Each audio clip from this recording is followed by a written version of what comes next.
बरेली में राजीव राणा ने अपने परिवार के साथ पुलिस को किया सरेंडर कर।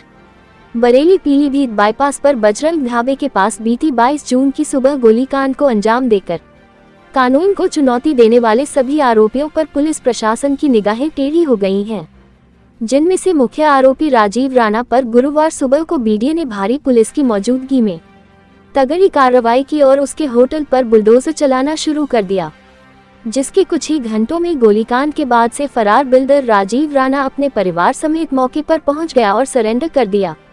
इसके बाद पुलिस उसे पकड़कर अपने साथ ले गई। इस दौरान उसकी बेटी और पत्नी ने बुलडोजर कार्रवाई के विरोध में हंगामा भी किया।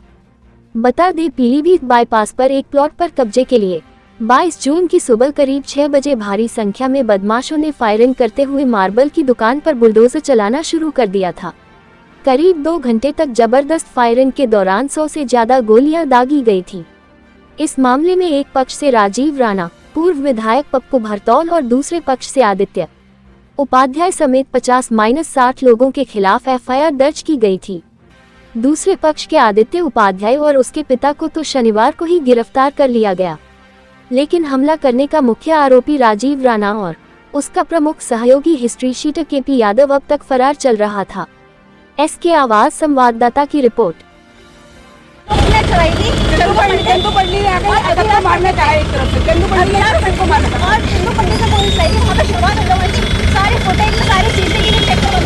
मेरे नाम मिल नहीं सकते हैं, गलती नहीं है। लोकेशन चेक करवा रहे उनकी कुछ भी लोकेशन चेक करानी पड़ेगी हमारी। लोकेशन चेक करानी। अगर राजीव राणा वहाँ पर दिख जाए, कोई भी आपको दिख जाए तो आप हमें जो सजा देंगे हम लेने को तैयार है। अगर आपको कोई भी दिख जाए उनमें से एक शख्स, क्योंकि मेरे छोटे देवर के अलावा कोई वहाँ नहीं था, कोई भी वहाँ नहीं था। चंदू पंडित ने ही जो भी कराया वो चंदू पंडित ने किया। अगर वो गुनहगार है तो सजा मिलनी चाहिए। हाँ, बस इतने चाहते हैं हम कि हाँ बस न्याय मिलना चाहिए, तो न्याय मिलना चाहिए, हमें कुछ नहीं चाहिए। क्योंकि अभी उन्होंने खुद अपने मर्जी से सरेंडर कराया है। मेरा नाम कोमल राणा है, मैं राजीव राणा की पुत्री हूँ और मैं राजीव राणा की पत्नी हूँ पार्वती। और क्या कहते हैं, हमें इंसाफ चाहिए और इंसाफ चाहिए। मेरा मकान बीडीए अप्रूव था जो तोड़ा गया है और ये हमें सुना मिला बीजेपी का अनभक्त होने का। और जो होटल था वो भी मेरा बीडीए अप्रूव था। कम से कम मुझसे कागज तो मांगते हैं कि हम मुझे कागज दिखाओ लगे।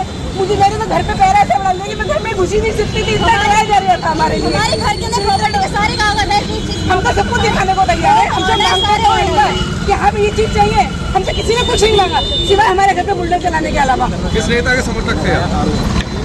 किसी नेता के समर्थक नहीं है। नेतागिरी का शिकार हुए हम नेता के समर्थक नहीं। हाँ, हम नेतागिरी का किसी की दोस्ती के, हम किसी की दुश्मनी के शिकार हुए। बस अभी आप कह रहे थे पप्पू भरतौल की दोस्ती के और पप्पू गिरधारी की दुश्मनी के शिकार हुए हम। किसकी? पप्पू गिरधारी की दुश्मनी और पप्पू भरतौल की दोस्ती के शिकार हुए हैं। बस इन दोनों की दुश्मनी आपस में थी, इन दोनों के शिकार हम हुए। इन दोनों की दुश्मनी हमें लेकर डूबी और हमें इंसाफ चाहिए और कुछ नहीं चाहिए मीडिया। अब हमें जहाँ इंसाफ मिलेगा वहाँ जाएंगे। हमें तो कम से कम हर दरवाजे खटखटाएंगे, जहाँ पे हमें इंसाफ मिलेगा वहाँ जाएंगे। क्योंकि इंसाफ तो जरूरी है, क्योंकि हम तो सारे कागज दिखाने को तैयार है ना। इंसाफ के लिए ही इंसान हम तो सारे कागज दिखाने को तैयार। आप मुझे घर में जाने तो मुझसे कहते हैं आप घर में जाओ, मैं तो यहाँ पर थी भी नहीं।